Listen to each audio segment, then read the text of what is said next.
أعوذ بالله من الشيطان الرجيم. بسم الله الرحمن الرحيم. ولكل وجهة هو موليها فاستبقوا الخيرات أينما تكونوا يأتي بكم الله جميعا إن الله على كل شيء قدير. مخکې د تحویل د قبلې بحث تیر شو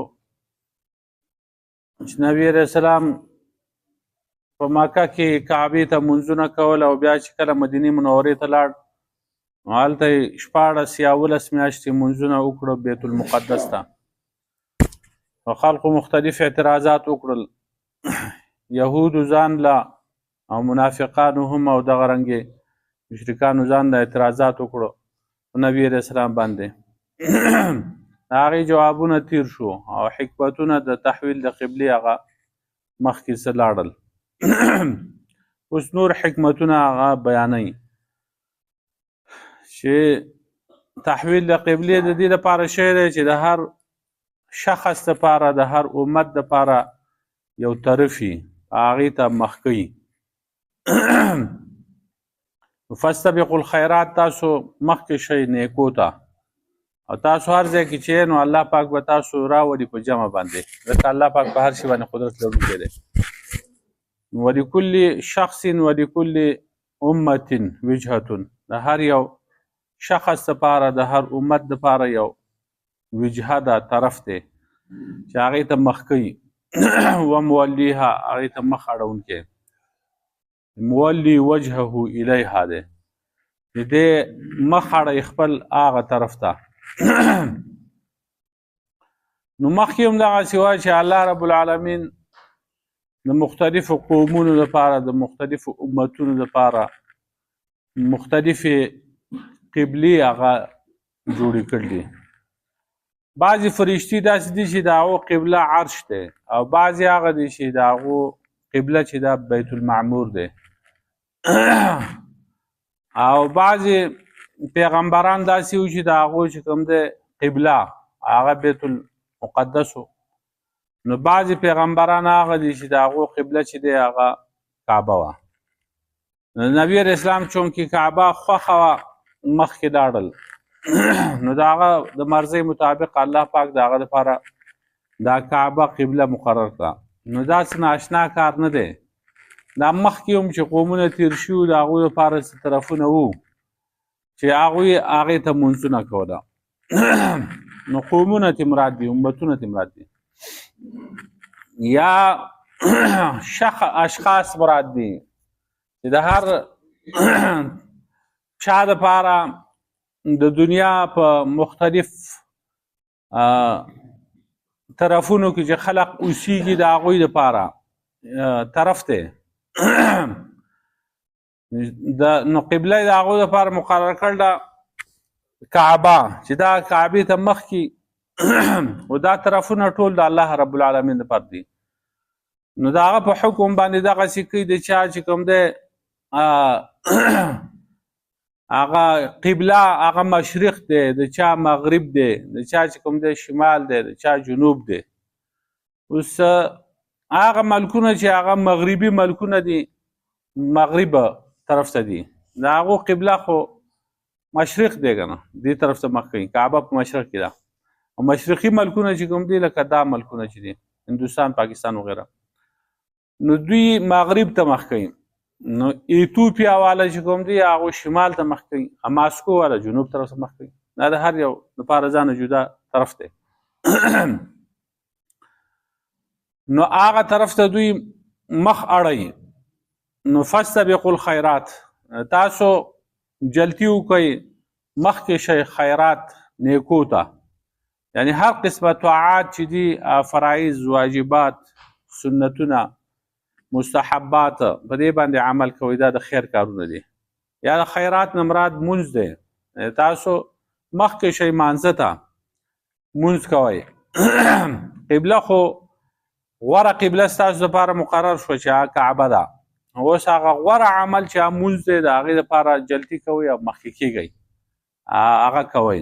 نو فاستبقوا الخیرات، استباق چې کوم دی هغه د سبقت نه دی. سبقت یو شي ته مخکې کیدل دي. نو د دې نه امام شافعي صاحب دلیل نیول دی چې دا منځونه چې دي دا په اول وخت کې غوره دي، په اولني وخت کې فاستبقوا الخیرات مانځه ته مخکې شئ، نو په اولني ټیم کې مخکې کېږئ، اول ټیم کې کوئ. او د احناف په نسبت باندې منځونه په مستحب وختونو کې غوره دي، کوم چې د هغې مستحب وختونه دي په احادیثو کې بیان شوي دي. نو د سهار مونځ چې دی هغه په اول وخت کې د احناف په نسبت باندې غوره نه دی، شافعي وایي چې په اول وخت کې غوره دی، او احناف وایي امام ابو حنیفه رحمت الله علیه او د هغه مقلدین چې نه حدیث کې راځي چې تاسو اسفروا بالفجر فانه اعظم للاجر، تاسو دا سحر مونږ چې کوم دی دا ښه په رڼا کې کوئ، د دې اجر سیوا دی، اجر د دې سیوا دی. نو چې ښه رڼا شي نو په هغه رڼا کې کول پکار دي. ماسپښین مونځ دی د هغې مستحب وخت چې کوم دی هغه د مثل ثاني پورې دی، چې د هر شي سوری چې کوم دی دویم مثل ته لا نه رسېدلی او د هغې نه مخکې وشي. نو په ګرمۍ کې خصوصا نبي علیه السلام حکم کړی دی چې تاسو ابریدو بظهر، دا ماسپښین دا مونځ چې دی دا په یخ کې کوئ، هواګانې سیلۍ دا اوچتېږي او لږ یخ پیدا شي. عرب ګرم ملکونه چې په خالص په اول ټایم کې کوي نو بیا ډېره سخته ګرمي، نو چې هوا اوچتېږي د هغې نه وروسته بیا لږه یخ خوندې شي، نو په دغه ټایم کې کوئ. نو مستحب وخت د هغې دپاره دا دی. نو مازدیګر مونځ چې کوم دی د هغې مستحب وخت کې کول پکار دی، هغه چې نور لا زیړ شوی نه وي، نور چې زیړ شي نو بیا اخوا مکروه ټایم بیا شروع کېږي، نو د هغې نه مخکې د مازدیګر مونځ پکار دی. ماښام مونځ چې کوم دی هغه اول وخت کې نه، خو د هغې مستحب وخت چې کوم دی په هغې کې کول پکار دی. مستحب وخت هغه دا د نبي علیه السلام فرمایي زما امت به په خیر وي تر څو پورې چې دوی د ماښام مونځ په هغه ټایم کې کوي چې ستوري لا نه راحته دي، وروسته ستوري راوخیږي او وروسته کوي، نو دا بیا مستحب ټایم د هغې دپاره نه دی. ماښام دغه شو. ماسوتن چې کوم دی هغه د احناف په نسبت باندې د نیمې شپې یا د درېیمې شپې نه مخکې کول پکار دی، د هغې نه مخکې وشي. نو اول ټایم کې نه چې څنګه بانګ ووایو اول ټایم کې دې کوي. نبي علیه السلام فرمایي که زما په دې امت باندې دا خبره ګرانېدی نه، نو ما به دوی ته حکم کړی چې ماسوتن دا مونځ د شپې په آخره کې کوئ او د درېیمې حصې نه شاته، د درېیمې حصې نه مخکې مستحب ټایم دی، یعنې وروسته ټایم کې. نو په نیمه شپه یا د درېیمې حصې د شپې نه مخکې چې کوي دا مستحب هغه ټایم دی. نو مخکې شئ تاسو نیکو ته، هر قسمه طاعاتو ته، او مخکې شئ تاسو مونځ ته، مونځونه کوئ. قبله درله هم هغه غوره مقرر کړی شوه، او د هغه غوره عمل چې کوم دی چې مونځ دی هغې کې اوس جلتي کوئ. اینما تکونو یأتی بکم الله جميعا، هر ځای چې یې تاسو الله پاک به تاسو راولي په جمع، الله پاک تاسو جمع کوي، جمع کوونکی ستاسو لپاره الله دی. تاسو په هر طرف کې چې یې، که په مشرق کې یې او که په مغرب کې یې، او که په شمال کې یې او که په جنوب کې یې، خو الله پاک تاسو لپاره جمع کوونکی دی. دغه یوې قبلې ته، یوې کعبې ته، هغې ته تاسو مخ کړی دی. یو توجیه پکې دا ده. او دویم توجیه دا ده، دویم تفسیر پکې دا ده چې هر ځای چې تاسو یې الله پاک په تاسو په جمع باندې راولي، یعنې په ورځ د قیامت به الله پاک تاسو جمع کړي. که تاسو په هر شکل کې یې، یو سړی مړ شي هغه ذرې شي، خسته شي، ختم شي، او هغه ذرات چې کوم دی هوای هغه ویسي والوځي، لیکن ورځ د قیامت چې کوم دی الله پاک دا ټول ذرات پر رايوځي کړي او د دې نه بیا یو انسان جوړ کړي، بیا به یې پورته کړي. ځکه چې ان الله على كل شيء قدیر، یقینا الله پاک په هر شي باندې قدرت لرونکی دی. ومن حيث خرجت فول وجهك شطر المسجد الحرام، او هر ځای چې او د هر ځای نه چې ته روان شي وځي، فول وجهك نو واړوه مخ خپل شطر المسجد الحرام، په طرف د مسجد حرام، وانه للحق من ربك، یقینا دا مخ اړول مسجد حرام ته خامخ حق دی ستا د رب د طرف نه. وما الله بغافل عما تعملون، نه دی الله پاک نه خبر د هغه اعمال نه چې تاسو کوئ. ومن حيث خرجت فول وجهك شطر المسجد الحرام، او هر ځای نه چې وځي ته نو واړوه مخ خپل په طرف د مسجد حرام، وحيث ما كنتم فولوا وجوهكم شطره هر ځای چې تاسو نواړو مخونه خپل په طرف ته مسجد حرام باندې الله يكون للناس عليكم حجه د دې لپاره چې نوي د خلقو د لپاره په تاسو باندې دلیل الا الذين ظلموا منهم مگر هغه کسان چې ظلم کړل د دوی نه فلا تخشوهم واخشوني نو ته مې یریږه د دوی نه او یریږه زمانه پیغمبر صلی الله علیه وسلم وليتم نعمتي عليكم او د دې لپاره چې زه پوره کوم نعمت په تاسو باندې ولعلکم تهتدون او د دې لپاره چې تاسو هدایت بیا ومومئ نو کوم ځای نه چې وځي ته نو مخ مسجد حرام ته اړوه دلته په دې آیاتونو کې دا فولي وجهك شطر المسجد الحرام فولي وجهك شطر المسجد الحرام فولوا وجوهكم شطره دا چې بار بار راغلی دې ته تکرار وي دا تکرار چې کوم دی دا په سړي غمیږي ما دا عربیان وی تکرار شنیه دی دا قبیح نه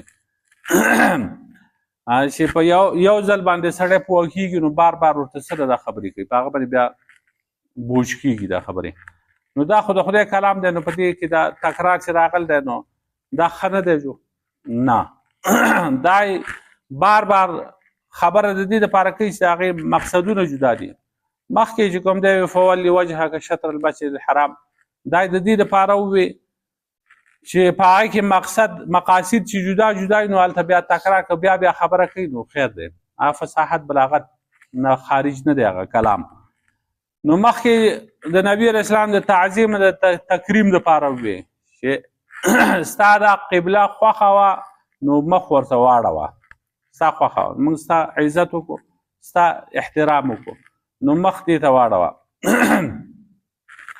دوباره بیا چې کوم دی د امت دپاره ووي د امت دپاره چې ستا د امت دا قبله خوښه ده کعبه خوښه ده مکې نه تا سره خلق تلي مهاجرین هغوی هم هلته په کعبې ته مونځونه کړي د هغه هم دغه نو مخ ورته واړوه دوی ته هم ووایه چې مخ واړئ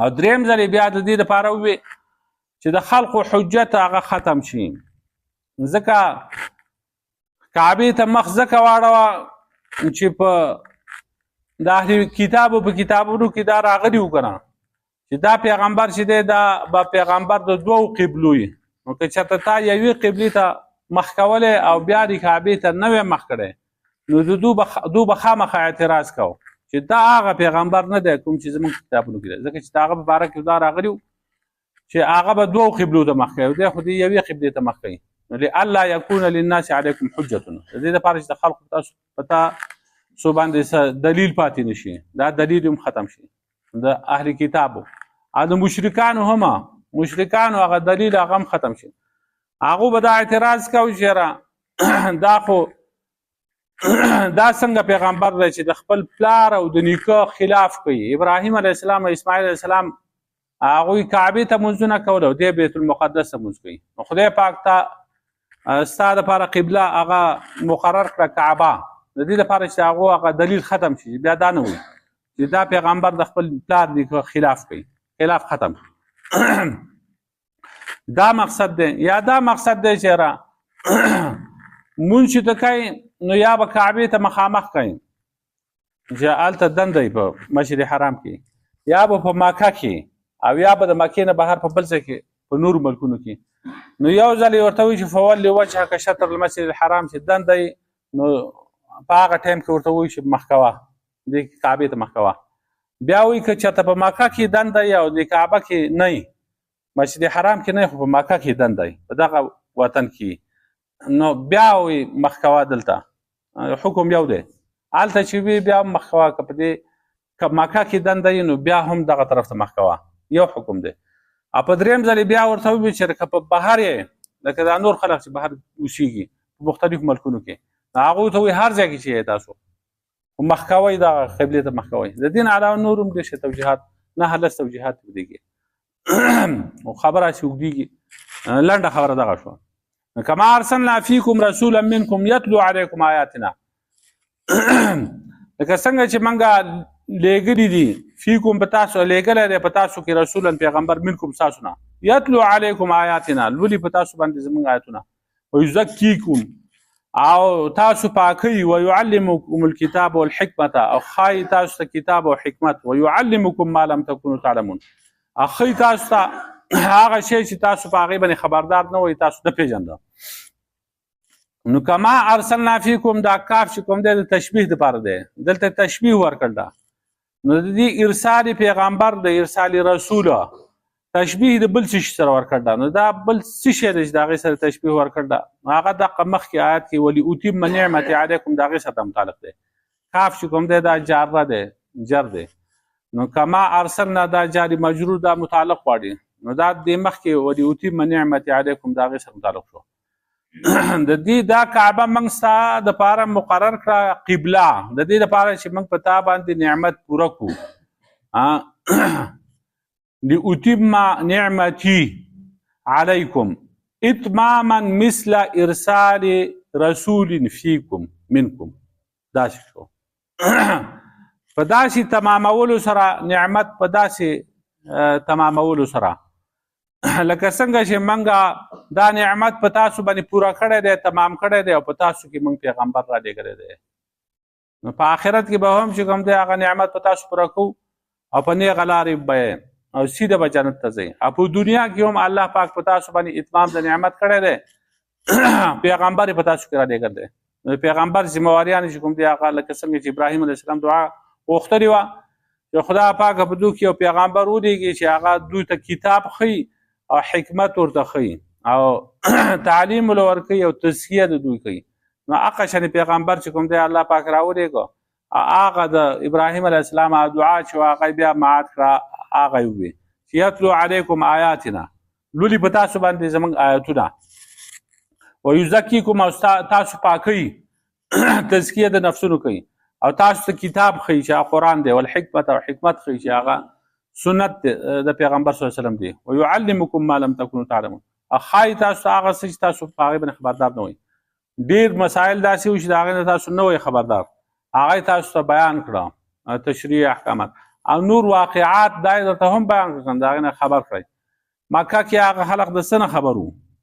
هغه خو انپړ خلق وو، بهر ګرځېدلي نه وو، نه د هغوی تعلیم او نه چې کوم دی هغوی سفر یې کړی، نه د خلقو د واقعاتو نه خبردار وو. نبی علیه السلام د دې قرآن په ذریعه باندې ورته څومره واقعات بیان کړل، نوح علیه السلام، د هود علیه السلام، د صالح علیه السلام، شعیب علیه السلام، د نورو پیغمبرانو دا واقعات ورته بیان کړل. خلک خبر شول. فاذکروني اذکرکم، نو تاسو یادوئ ما لره، اذکرکم زه به تاسو یادوم، واشکرو لی او شکر ادا کوئ زما، ولا تکفرون او تاسو ناشکري مه کوئ زما. نو ما یادوئ زه به تاسو یادوم. نو که انسانان چې کوم دی یوازې الله پاک یادوي نو الله پاک یې یوازې یادوي، نعمتونه پې کوي. او که په یو مجلس کې یاد کړه نو الله پاک په غوره مجلس کې لکه حدیث کې راځي فرشتو په مجلس کې الله پاک دې یاد کړي. شکر ادا کوئ، شکر وباسئ د نعمتونو. نعمتونو شکر دا دی چې تاسو له څومره نعمتونه په تاسو الله پاک کړي دي، کوم استعداد یې درکړی دی هغه د الله په طاعت کې ولګي، دا شکر دی. ولا تکفرون او ناشکري مه کوئ. ولکل وجهتون او د هر یو شخص او د هر یو امت دپاره وجهتون یو طرف دی، ومولیها چې دی مخکونکی دی هغې ته. فاستبقوا الخیرات، نو مخکې شئ نیکو ته، مانځه ته. اینما تکونو یأتي بکم الله جمیعا، هر ځای چې تاسو نه رابولي تاسو الله پاک په جمع. یقینا الله پاک په هر شي باندې قدرت لرونکی دی. ومن حیث خرجت فولي وجهک شطر المسجد الحرام، او هر ځای چې د هر ځای نه چې وځي ته نو واړوه مخ خپل په طرف د مسجد حرام. وانه للحق من ربک، یقینا دا تحویل د قبلې مسجد حرام ته مخ کوله خامخا حق دی ستا د رب د طرف نه، او نه دی الله پاکه ناخبره ستاسو د اعمالونه. ومن حیث خرجت فولي وجهک شطر المسجد الحرام، د هر ځای نه چې وځي ته نو واړوه مخ خپل په طرف د مسجد حرامه، هر ځای چې تاسو نو اړوئ تاسو مخونه ای امته شطره په طرف د مسجد حرام باندې. لئلا یکون للناس علیکم حجتنا، د دې لپاره چې نشي په خلقو باندې دلیل ده. نو هلته چې څوک او کعبه شریفه ویني نو هلته به ورته مخ کوي، او که نږدې نه وي نو بیا چې کوم دی هغه شطره د هغې په طرف باندې مخ کوي. ویني نه که نه نو بهر نه چې کوم دی هغه به مخ کوي ورته.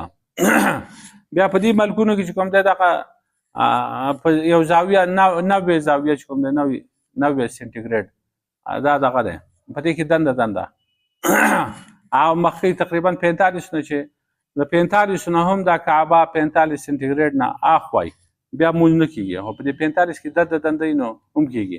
دا جماعتونه ټول بالکل هغه کعبه ته نه دي برابر، بلکې ابل کال چې کوم دی په اخبار کې راغلی و چې په مکه کې دنده جماعت هغه د کعبه نه لږ اخوا دی، کعبه ته برابر نه دی، په مکه کې دنده جماعت. نو چې دومره لري ملکونه په مشرقي ملکونو کې هغه به خامخا لږ فرق وکړي. خو خدای په قبلون کې د مونږ کوي چې په هغې په طرف باندې کوي مونږ به کېږي. لئلا یکون للناس علیکم حجتنا، د دې لپاره چې نشي د خلقو په تاسو باندې څه حجت او دلیل، الا الذین ظلموا منهم، مګر هغه کسان چې ظلم یې کړی د دوی نه.